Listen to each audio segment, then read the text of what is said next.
Bago tayo magpatuloy, shoutout muna sa ating mga masugid na taga-subaybay, Albert Diego, Vong Labrada, Arnold, at Melvin Manabat, maraming salamat po sa inyo. Kabanata 3571. Malamig na tumawa si Bowden Osborne matapos marinig ang mga salitang iyon bago humakbang pasulong. Mayroon kaming matibay na ebidensya na isa kang manloloko, Harvey York. Ano ang masasabi mo para sa iyong sarili? Isang grupo ng mga tanga. Hinaway-kaway ni Harvey ang kanyang kamay para pigilan si Dylan Lee sa pagsasalita bago niya ibinalik ang tingin sa matanda. Dapat mong tingnang mabuti bago gumawa ng mga conclusion tungkol sa aking manual sa pagtuturo. Sa puntong ito, nabasa mo pa lang ang unang ilang pahina ng manual. Itigil ang pagsisikap na magsalita ng paraan para makaalis dito. Sa tingin mo ba tayo ay tumalon sa mga conclusion lamang? Isang elder na may apelyidong Lee ang nag-cross-arm habang nagsasalita. Nagsasanay ako sa loob ng maraming taon. Masasabi ko kung gaano kabuti o masama ang isang banal na teksto o manual sa pagtuturo sa pamamagitan lamang ng pagtingin dito. Ang iyong manual ay walang kakaiba. Mahahanap mo ito kahit saan. Kung mayroon kang isa sa mga regular na Budokan na nakatuon sa pagpapalakas ng iyong katawan, hindi na ako magkukomento dyan. Ngunit kinukuha mo ang napakaraming pera ng mga tao, na sinasabing matututo sila ng tamang martial arts dito, ngunit hindi mo man lang sila tinuturuan ng anumang bagay. Nakakatakot. Grabe ito. Ang iba pang matatanda ay nagpakita ng mga mukha ng pagsang-ayon. Natahimik ang mga estudyante. Wala silang masabi kahit na gusto nila. Puno ng pagdududa ang kanilang mga mata habang nakatitig kay Harvey. Malamig na tumawa si Bowden matapos makita ang tanawin. Tanggapin mo, Harvey. Kung gagawin mo, kakausapin ko ang Martial Arts Alliance tungkol dito at bawasan ang oras ng iyong pagkakakulong ng ilang araw. Kung bubuksan mo pa rin ang iyong bibig sa puntong ito, huwag mo akong sisihin sa paggawa nito. Bibilang ako hanggang 3. Kung hindi mo aaminin ang iyong mga kasalanan, gagawin ko. Ang daming tanga. Malamig na pinutol ni Harvey si Bowden bago niya natapos ang kanyang mga salita. Alam kong sanay na kayong lahat na kalabanin ako ngayon, pero tingnan mo munang mabuti bago kayo makigulo. Si Harvey ay nanlilisik na nanunuya sa mga matatanda. Kung sasalakayin mo ako, magbigay ka man lang ng mas magandang dahilan. Dahan-daang naglakad si Harvey patungo kay Bowden at sa iba pa at kinuha ang manual sa pagtuturo bago binuksan ang gitnang pahina. Pagkatapos, hinampas niya ang manual sa harap ni Deacon Lee na may malamig na ekspresyon. Mag-ingat ka, ito ang mga pangunahing kaalaman sa pamamahala ng enerhiya sa iyong katawan. At narito ang mga pangunahing kaalaman ng Nejia. Yun lang ang basics. Malalaman ng mga bihasang martial artist ang karamihan sa mga bagay dito. Ngunit, tulad ng anumang lugar ng pagsasanay sa sagradong martial arts at mga taong ipinanganak sa isang pamilya ng mga martial artist, paano magagawa ng isang tagalabas ang gayong bagay ng walang mga taon ng pagsasanay? Inilagay ko ang lahat ng ito sa likod upang ang mga mag-aaral ay makapagsanay ang kanilang mga katawan sa pamamagitan ng mga pangunahing kaalaman bago nila malagpasan ito. Sa madaling salita, sinasanay ko ang aking mga estudyante sa parehong paraan tulad ng Sacred Martial Arts Training Ground. Kung ayaw mong maniwala sa akin, manood ka na lang. Ang pamamahala ng enerhiya, mga pangunahing kaalaman ng Nejia. Laking gulat ng lahat matapos marinig ang mga salitang iyon. Walang naniniwala na ang mga mag-aaral ay tinuruan na ng direkta. Binago ni Elder Lee at ng iba pa ang kanilang mga ekspresyon bago sila muling bumasag sa manual na may mahigpit na ekspresyon sa kanilang mga mukha. Hindi nagtagal, ang mga matatanda ay awkward na nagtinginan sa isa't isa. Ang manual sa pagtuturo ni Harvey York ay medyo progresibo at madaling maunawaan, na nagpapaliwanag ng mga paraan upang pamahalaan ang enerhiya kasama ang mga pangunahing kaalaman ng Nejia. Kahit na walang sino man ang hindi magagapi matapos sundin ang paraan ng pagtuturo ni Harvey, hindi magiging mahirap para sa sino man na lumaban sa 10 tao pagkatapos turuan sa ganitong paraan. Agad na sumimangot si Bowden Osborne at ang iba pa matapos basahin ang manual. Hindi niya inaasahan na magiging ganito kabait si Harvey. Napatingin si Harvey kay Deacon Lee at sa iba pa. Alam kong nagtitiwala sa akin ang mga taong pumunta rito para mag-aral. Ngunit, kailangan ko ring tanggapin ang responsibilidad para sa mga mag-aaral. Hindi ko kailangan ng pera nila. Ang mga bayarin ay isang paunang kinakailangan para makasali sila.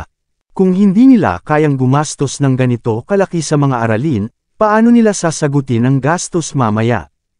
Dahil kinuha ko ang pera, natural lang na ginagawa ko ang aking trabaho. Hanggat ang mga estudyante ay may puso na matuto ng hakbang-hakbang, marami silang matututunan dito. Hindi ko sinabi na tuturuan ko ng enerhiya at kung paano pamahalaan ng enerhiya dahil lang sa ayaw kong bahain ng mga estudyante ang buong lugar. Magkaiba ang katawan at kalagayan ng bawat isa. Kailangan nating turuan ang mga estudyante batay sa kanilang mga kalakasan at kahinaan.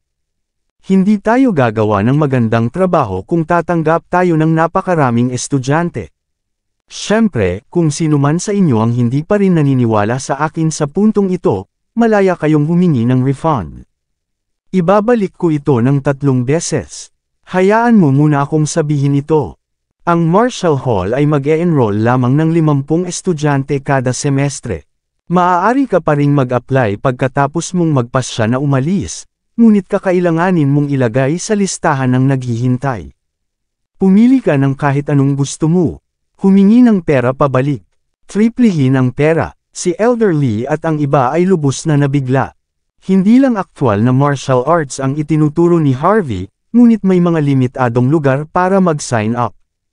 Higit sa lahat, ibabalik pa niya ng triple ang bayad kung sinuman sa mga estudyante ang gustong huminto.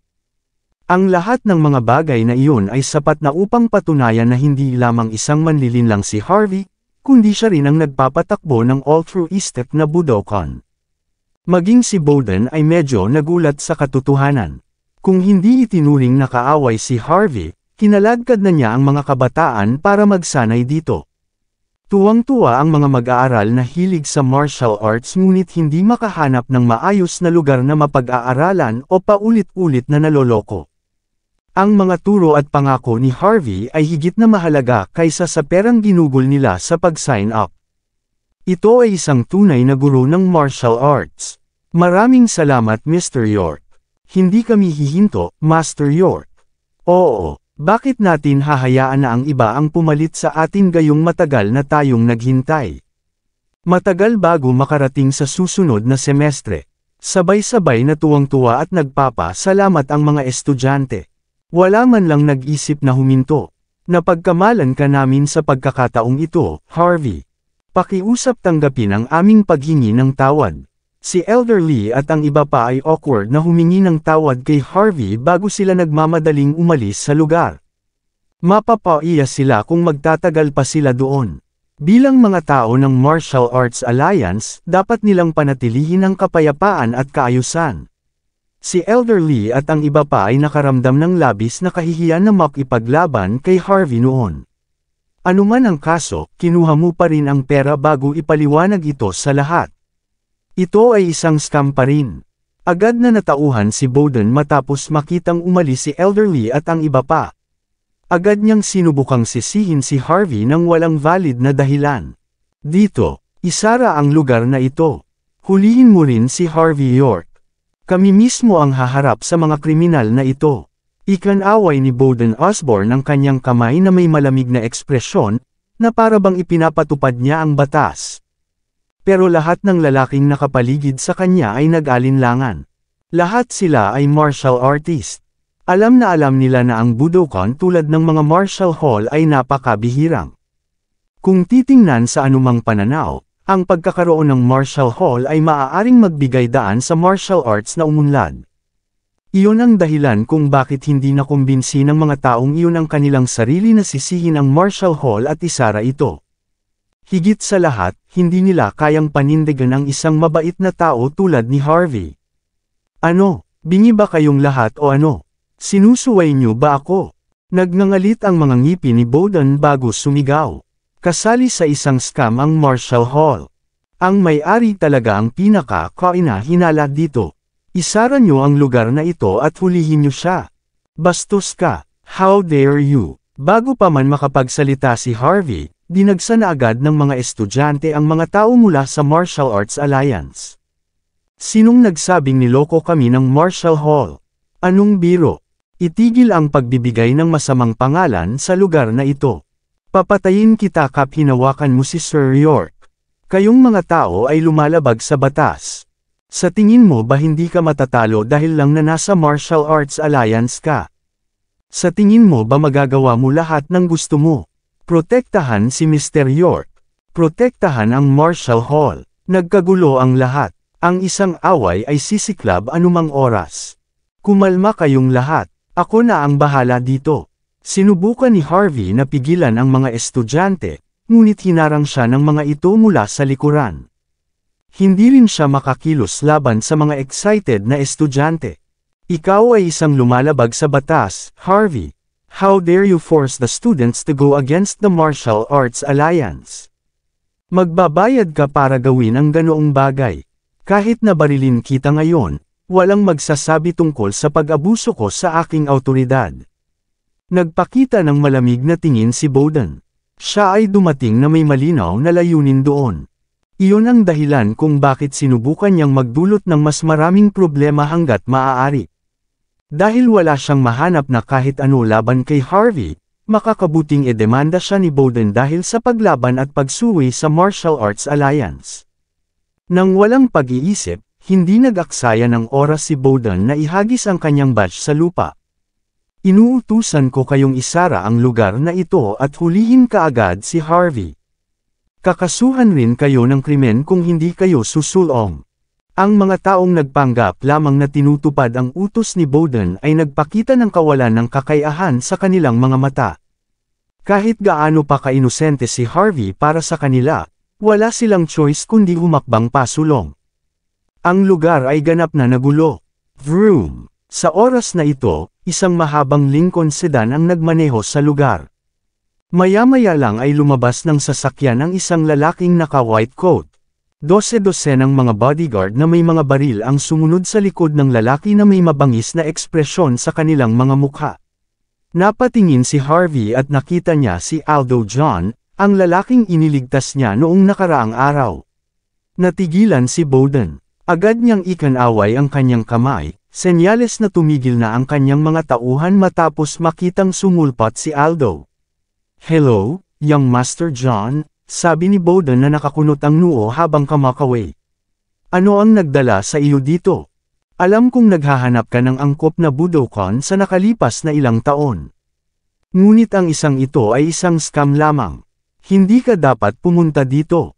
Ipapakilala kita sa isang Budokan na may tunay na talento pagkatapos kong harapin ang isang ito." Alam na alam ni Bowden Osborne kung sino si Aldo John. Kahit na collateral relative lang siya, siguradong masusupol niya si Bowden, kung isa sa alang-alang ang katayuan niya sa pamilya John. Pagkatapos ng lahat, suportado ng Golden Palace ang pamilya. Gaano man kalakas ang Martial Arts Alliance, si Bowden ay isa lamang team captain. Hindi man lang siya tinuring na matanda. Kung gayon, paano siya makakalaban sa pamilya John o sa Golden Palace? Kumilos. Bulalas ni Aldo na may malamig na ekspresyon. Pinoprotektahan ng pamilya John ang lugar na ito. Agad na nagbago ang ekspresyon ni Bowden. "Young Master John, hindi mo kaya. Ito ay sampal." Hindi nag-abalang makinig si Aldo. Agad niyang pinalipad si Bowden na may kasamang sampal. "Linisin." Bulalas niya. Nagsimulang gumalaw ang kanyang bodyguard matapos marinig ang kanyang utos. Ang mga tao mula sa Martial Arts Alliance ay lubos na kahanga-hanga, ngunit sila ay nadama na nagkasala sa simula. Takot na takot din sila sa mga baril ng mga gwardya. Si Bowden at ang iba ay pinalaya sa Martial Hall bago pa man sila lumaban. Nakaramdam ng sobrang inis si Bowden ngunit hindi naglakas loob na gumawa ng tunog. Pagkatapos, umalis siya kasama ang mga tauhan niya habang pinupunasan ang malungkot niyang mukha. Dahil ganap na gumaling si Aldo, nakatakda siyang umangat sa kapangyarihan sa loob ng kanyang pamilya.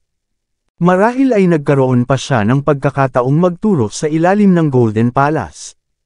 Hindi kayang labanan ni Bowden ang isang taong ganoon. Matapos itaboy si Bowden sa kanyang pwesto, yumuko si Aldo kay Harvey bago mabilis na umalis. Siyempre, naiintindihan sana ni Aldo ang sama ng loob ni Harvey at ng pamilya John noon pa man. Dumating siya hindi lang para suklian ng pabor kundi para gumuhit din ng linya sa pagitan nila ni Harvey. Aldo, interesting. Naalala ni Harvey ang pangalan niya. At least isa siyang mabait sa pamilya John. Hindi lamang siya marunong magpakita ng pasasalamat, ngunit siya rin ay isang taong namamahala. Matapos lumipas ang sitwasyon, kinausap ni Harvey si Lane na Iswell at ang iba pa bago niya binigyan ng leksyon ang mga estudyante sa teorya ng martial arts nang makita niyang nandoon pa rin sila. Kasabay nito, binanggit niya na hindi niya sila kayang bigyan ng leksyon araw-araw dahil sa sobrang abala niya.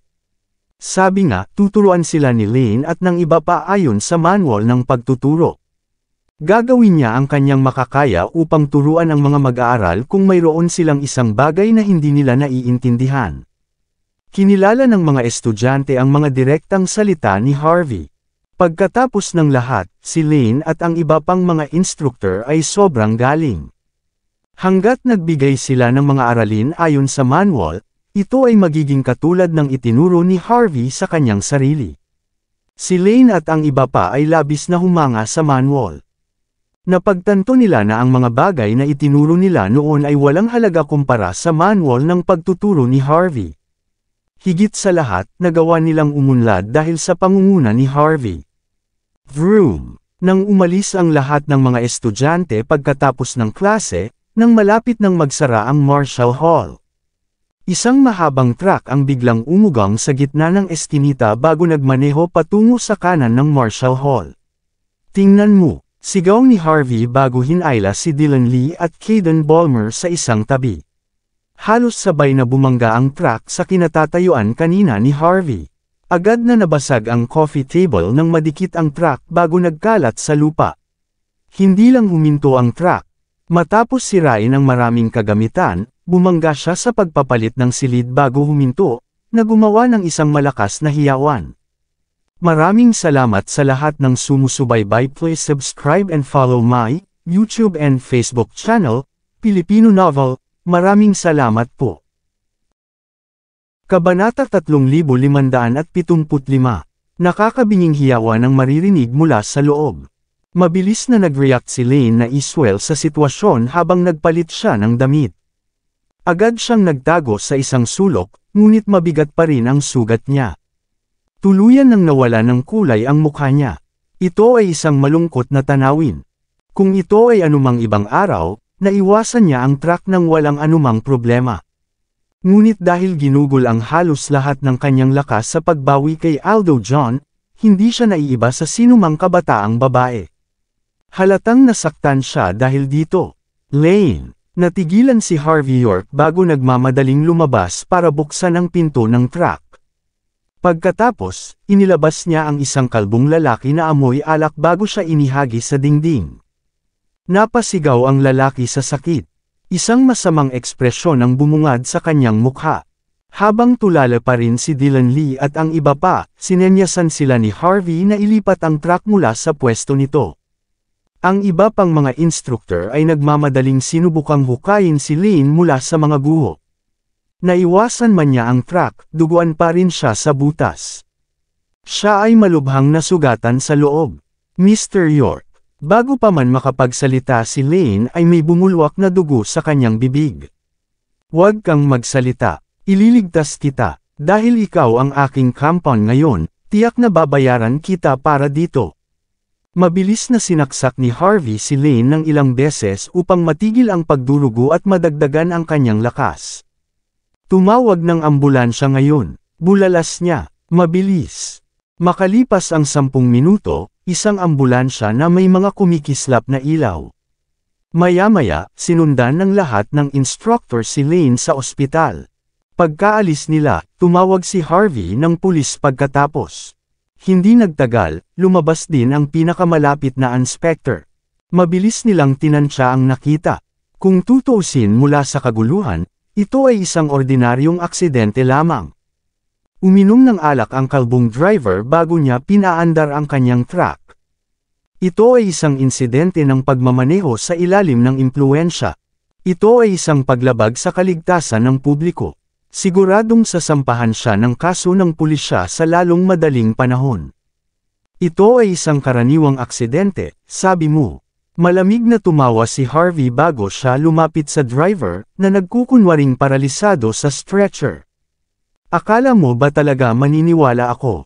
Malamig na sabi ni Harvey. Sabihin mo sa akin, pinadala ka ba ni Wilbur o Bowden? May killing intent si Harvey at may bahid ng takot sa kanyang mga mata. Buti na lang hindi niya dinala dito sina Mandy Zimmer at Cynthia Zimmer, kung hindi lang si Lane ang masasaktan. Masasaktan din ang taong pinakamamahal niya. Masyado akong nakainom, Sir York. Nagda-drive lang ako ng lasing. May mapaglarong ekspresyon sa mukha ng kalbong driver. I'm sorry sa nangyari. Siguradong babayaran ito ng kumpanya. Kahit na, hindi ko alam kung may namatay dito. Nakikiramay ka kung may namatay. Ganun pa rin ang mapaglarong ekspresyon sa mukha ng kalbong driver nang sabihin niya ang mga katagang iyon. Ipagdadasal ko ito kapag nakakulong ako sa likod ng mga bar sa buong buhay ko. Ako ay ipanganak na muli. Binigyan siya ni Harvey ng malamig na titig. Dahil alam mo kung sino ako, ibig sabihin hindi ito aksidente. Oh, ganoon ba? Sa tingin mo napaka-impressive mo, Sir York. Kung gayon, bakit hindi mo maprotektahan ang mga tao sa paligid mo? Hindi ka ba expert? Ano ang silbi ng pagkuha ng lahat ng pera? Tumabi kay Harvey ang kalbong driver na may mahinang ngiti habang hindi pinapansin ng mga inspector. May humiling sa akin na sabihin sa iyo na hindi ka dapat nandito. May mga taong hindi mo kayang labanan, tanga ka. Kapag nagawa mo ito, magbabayad ka ng isang mabigat na presyo. Ang mga tao sa paligid mo ay nasasaktan sa pagkakataong ito, ngunit sa susunod ay hindi na. Nanatiling mapaglarong ekspresyon ang mukha ng kalbong driver. Ang titig ni Harvey York ay malamig na parang yelo. Tama ka, may mga tao talagang hindi mo kayang ipaglaban. Isang malamig na ngiti ang ipinakita ng kalbong driver. Mayabang ka pa bang magsalita sa puntong ito, Sir York? Ang lahat ng ito ay simula pa lamang. Ikaw ang target ng boss ko.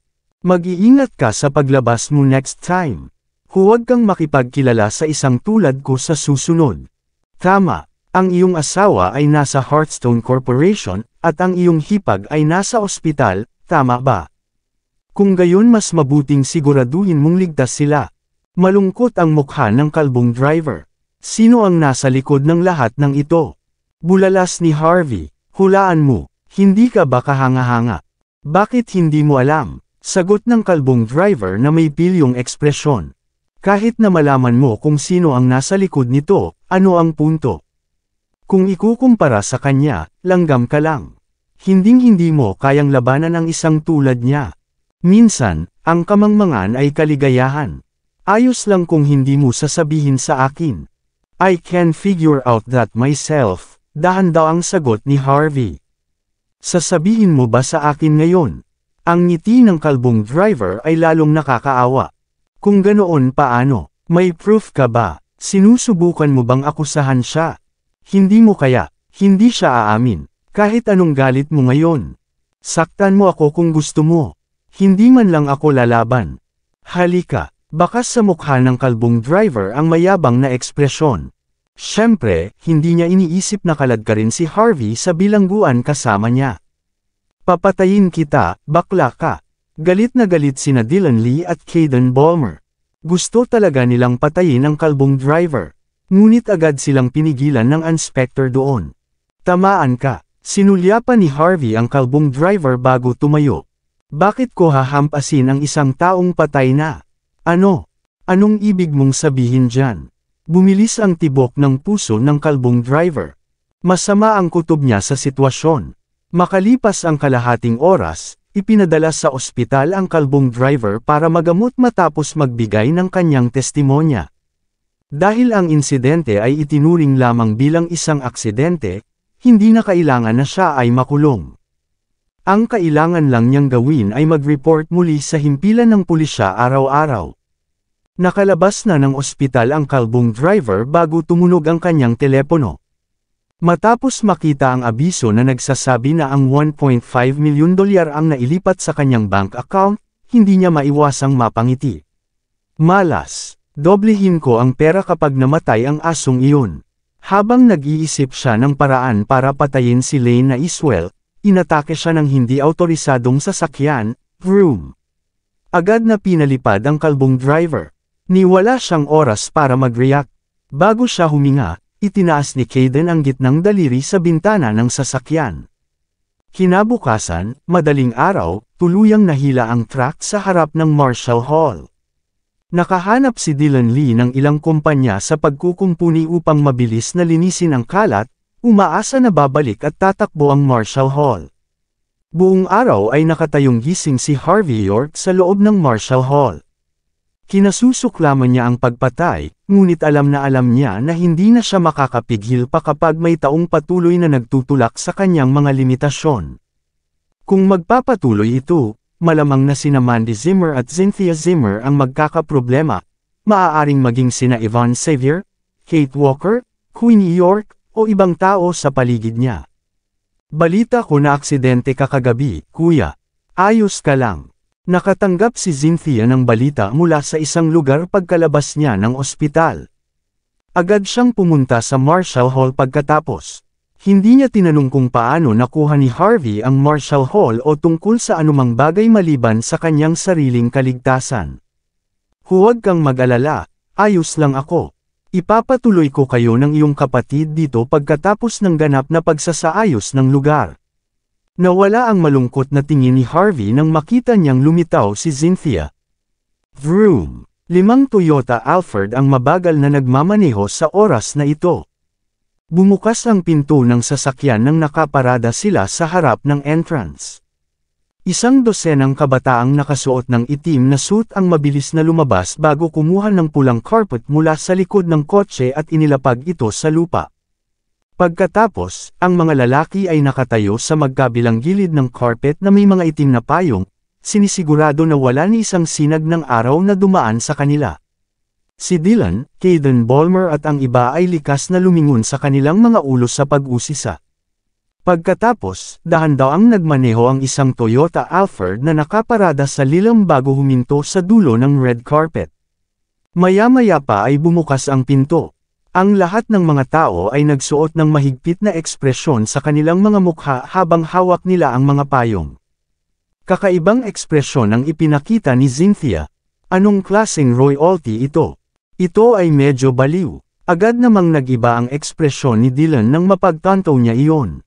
Isang pares ng puting leather na sapatos ang nakitang lumabas sa sasakyan.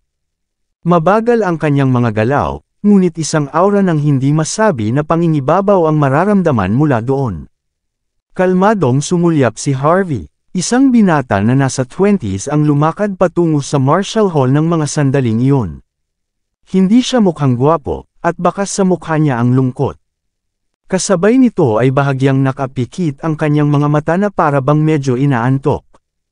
Mararamdaman din sa kanya ang katamaran. Naiinis siyang tumingin sa paligid bago tumapak sa carpet. Ilang ordinaryong matandang lalaki ang nakasunod sa kanyang likuran.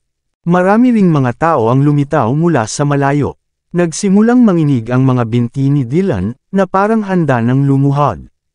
Bagaman, hindi natakot si Cynthia sa nakita. Sinong young master ito, kuya?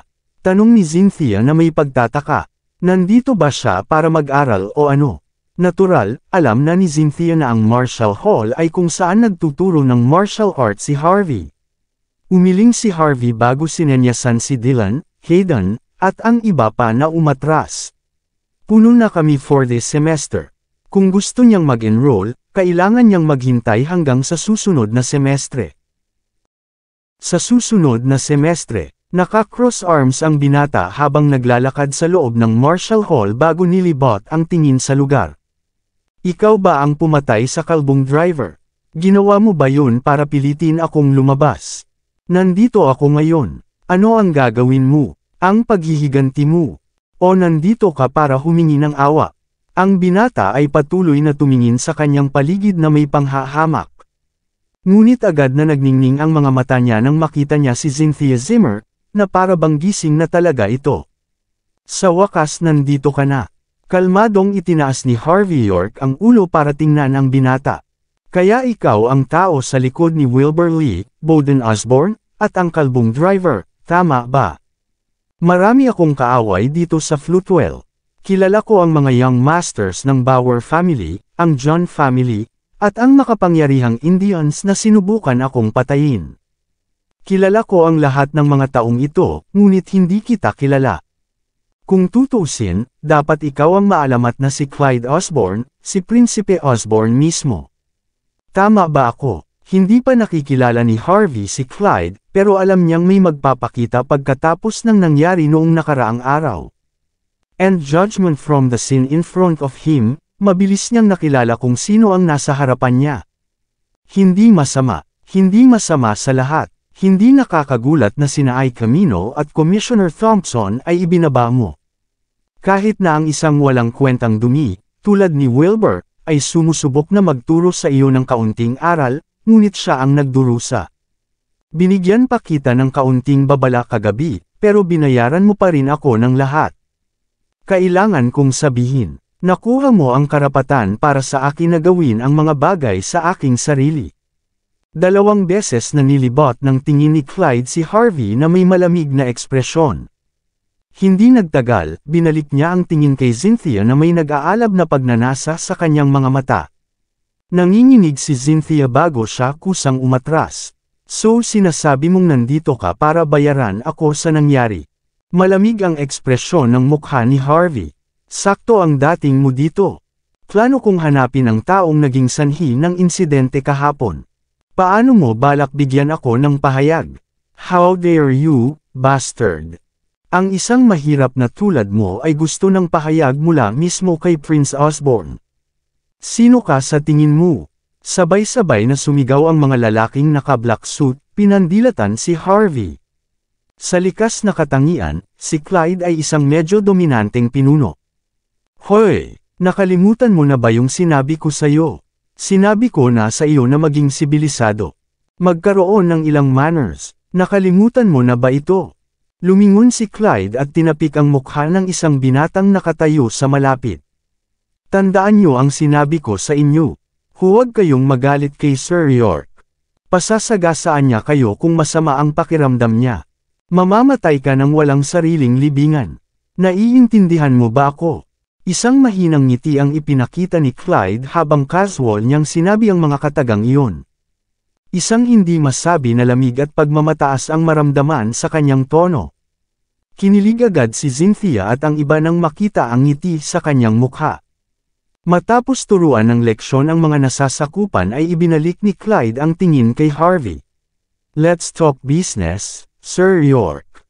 Hindi ako pumunta dito para magbigay ng pahayag. Sa kabaligtaran, ito ay kabaligtaran. Patuloy kitang hinahabol, ngunit wala man lang napala. On contrary, pinatay mo ang isa sa mga subordinate ko. Ito ay medyo hindi komportable para sa akin.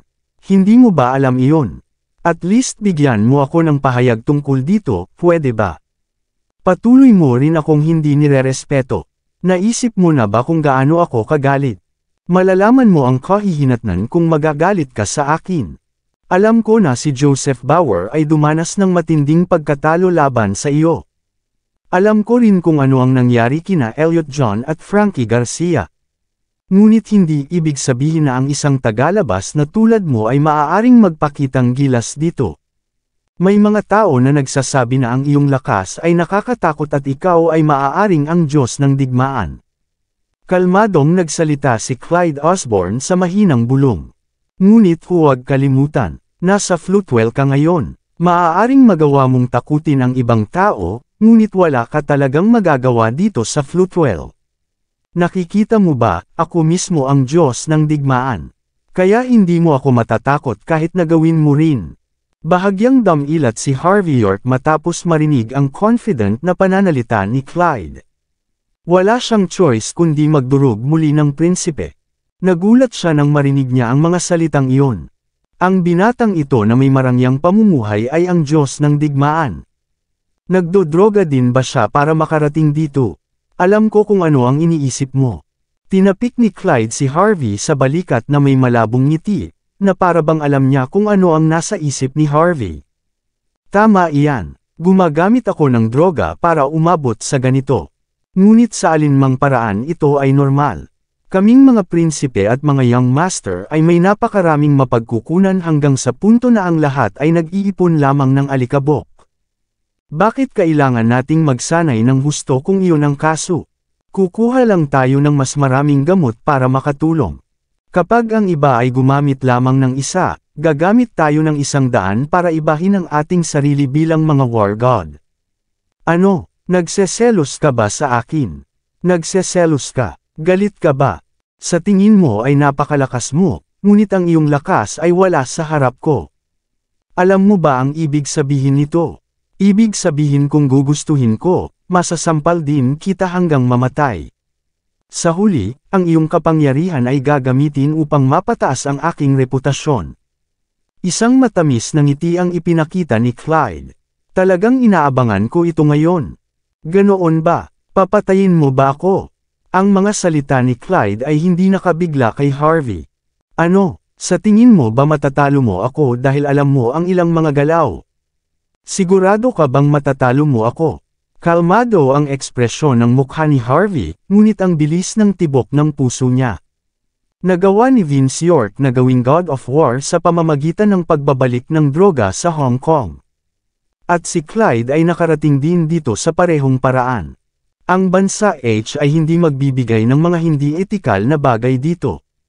Galing sa island country ang mga gamot ni Vince. Kung gayon saan nanggaling ang mga gamot ni Clyde? India. Kung ganoon ang kaso, makatuwiran na si Clyde ay patuloy na humahabol sa akin ngayon. Yung insidente sa kay ay Camino, excuse lang. Hey, hindi ka pa rin ba natatakot sa puntong ito? Humalaklak si Clyde na may curious at disdainful look sa kanyang mukha. Hindi ko alam kung ganito ka katahimik o nagpapanggap lang. Ngunit, ako ay nagpakita dito upang sabihin sa iyo ang isang bagay. Kabanata 3580. Sa Hilagang Kanlurang Rehiyon, gaano ka man kahanga-hanga o kalakas, dapat mong sundin ang mga patakaran ng pamilyang Osborn. Tanggapin ang iyong mga pagkakamali at parusahan ng naaayon. Dahil pinatay mo ang isa sa aking mga tauhan, dapat mong pagbayaran iyon. Bibigyan kita ng 3 oras para dalhin sa akin ang salarin. Sumulyap si Clyde Osborn kay Cynthia Zimmer sa likod ng karamihan bago tumawa. Paliguan mo siya at dalhin mo rin sa akin. Kailangan kong makipaglaro sa kanya saglit. Isama mo na rin ang asawa mo bukas ng gabi. Tandaan, hugasan ang mga ito. Nanginginig si Cynthia habang tuluyang nawalan ng kulay ang mukha. Si Harvey York ay nagpakita ng isang malamig na ekspresyon bago siya humakbang pasulong at itinaas ang kanyang palad sa mukha ni Clyde. Hindi gustong makipag-away ni Harvey sa ganitong lugar, ngunit hindi niya mapapatawad ang sarili kung mananahimik siya pagkatapos ng patuloy na pang-aasar ni Clyde. Si Harvey ay tumama na kasing bilis ng kidlat. Malamig na tumawa si Clyde bago niya naiwasan ang pag-atake at iwinagayway ang palad para mag-counter-attack. Nagtama ang 2 palad bago tumunog ang isang malakas na sampal. Tumayo si Harvey nang hindi gumagalaw kahit 1 pulgada, ngunit medyo nawala ng kulay ang mukha ni Clyde nang umatras siya ng ilang hakbang. Maaliwalas na mga bakas ng paa ang makikita sa lupa sa tuwing hahakbang siya. Ito lang ba ang meron ka? Ito ay hindi mabuti. Medyo natigilan si Clyde pero masama pa rin ang tingin kay Harvey. Nakaka-disappoint ka. Akala ko may karapatan kang labanan ako, pero hindi ko inaasahan na ganito kakahina. Ano pa ang maaari mong gawin bukod sa mapa-atras ako ng ilang hakbang? Alam mo ba, dahil gumagamit ako ng droga, magkakaroon ng panahon kung saan ako ay pinakamahina bawat buwan. 50% lang ng buong lakas ko nang mangyari iyon. Ngayon ang araw na iyon. Hindi mo man lang ako mahawakan sa pinakamahina kong punto. Baka hindi mo ako matamaan sa puntong ito. Umiling si Clyde bago kumumaw kay Harvey na may matinding titig sa kanya. Kumunat ang noo ni Harvey matapos marinig ang pang-iinsulto ni Clyde. Hindi rin siya nag-aksaya ng oras sa pag-atake sa pag-asang maabot ang unang suntok. Sampal, napaatras ng ilang hakbang si Clyde. Kitang-kita sa mukha niya ang isang marka ng palad sa sandaling iyon. Wow! Malakas na naghiyawan sina Dylan Lee, Cynthia, at ang iba pa. Matapos ang mahabang pagyayabang, sinampal pa rin si Clyde sa mukha. Gayunpaman, humagalpak ng tawa ang mga nasasakupan ni Clyde. Magagawa lang ito ni Harvey kapag ganito kahina ang ating Panginoon. Tiyak na bubugbugin siya na parang patay na aso kapag nakarecover na siya. Nakuha mo ako, medyo magaling ka. Tinakpan ni Clyde ang mukha niya habang nakatitig kay Harvey. Ngunit yun lang ang magagawa mo ngayon. Sa paningin ko, mahina ka pa rin. Kung hindi mo man lang ako mapatamba sa pinakamahina kong punto, ano ang magagawa mo pagkatapos kong gumaling? Nanatiling kalmado ang ekspresyon ng mukha ni Harvey nang hindi nagsasalita. Alam niyang hindi basta-basta si Clyde. Kung talagang gusto niyang ibagsak siya, kailangan niyang gamitin ang lahat ng kanyang lakas.